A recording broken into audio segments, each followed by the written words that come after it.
Alright, this video shows apparent giant primate fossils, and they were discovered in Connecticut, USA. And they are a product of a process I call electro-mud fossilization. They're found in wet environments.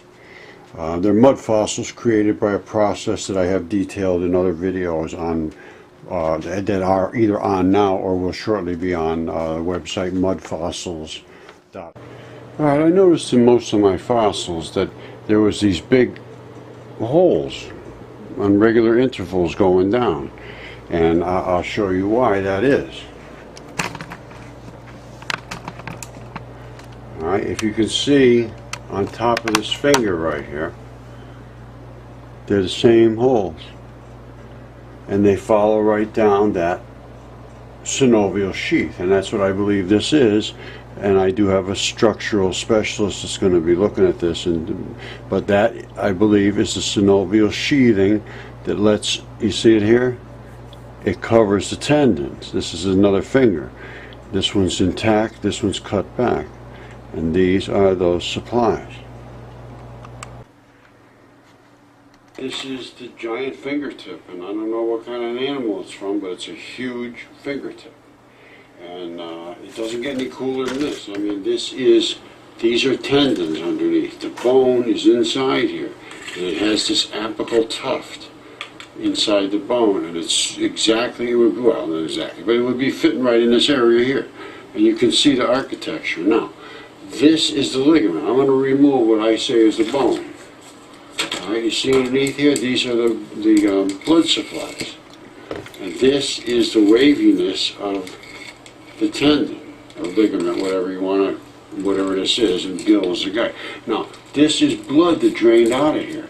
That big deep cut is the investment, is the area between the tendons, and they all have them. And in between there is a lot of blood and a real gooey, I think they call it leucine-rich proteins. And this section right here is the exact same as this section. Now you can see that this section down here is lower than where the bone would be. The bone is up in this area, and this area is what hooks onto it, and the tendons come down here, and the same thing would happen here. And I have those investments.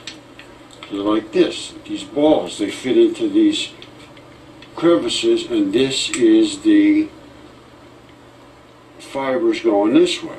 Now this is been in acids, and what that does is it eats holes and takes the silicon out. That's why all those holes are in this. This is one of these tendon assemblies. You know, I got obviously cut it, but that's what this does. And if you took this off, we're going to be able to see inside here. You see, I just put it on here to show. This is where those things hook.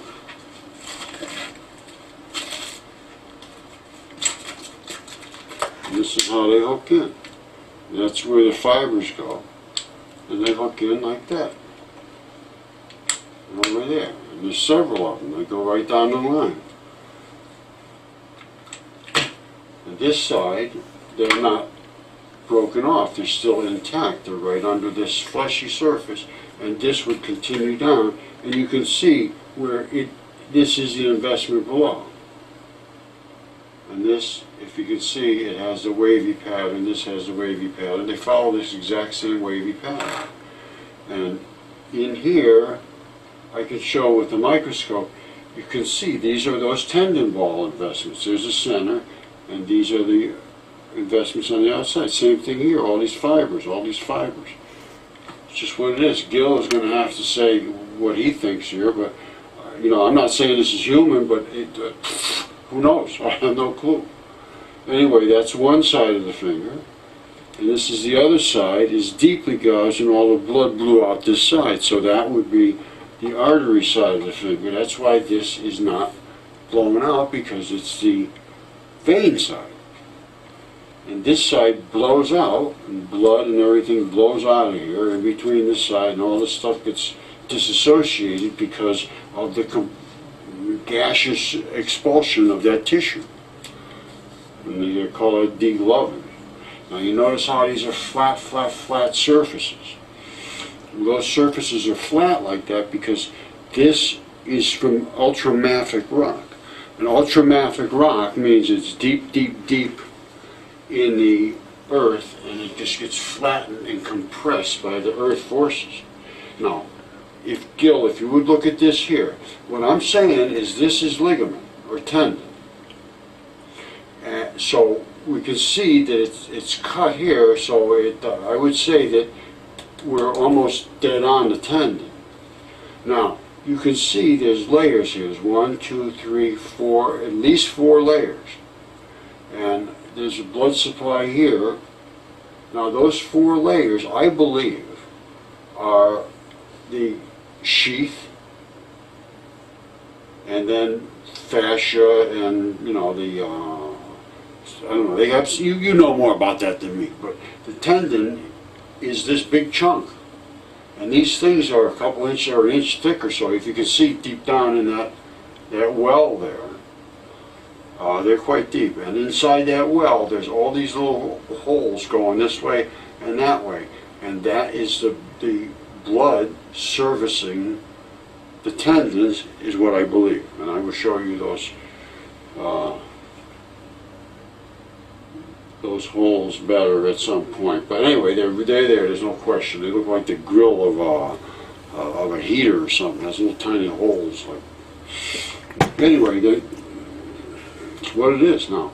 I can't move this. My arm is bad. I broke my arm. Well, I didn't break it, but damn near hurt it bad.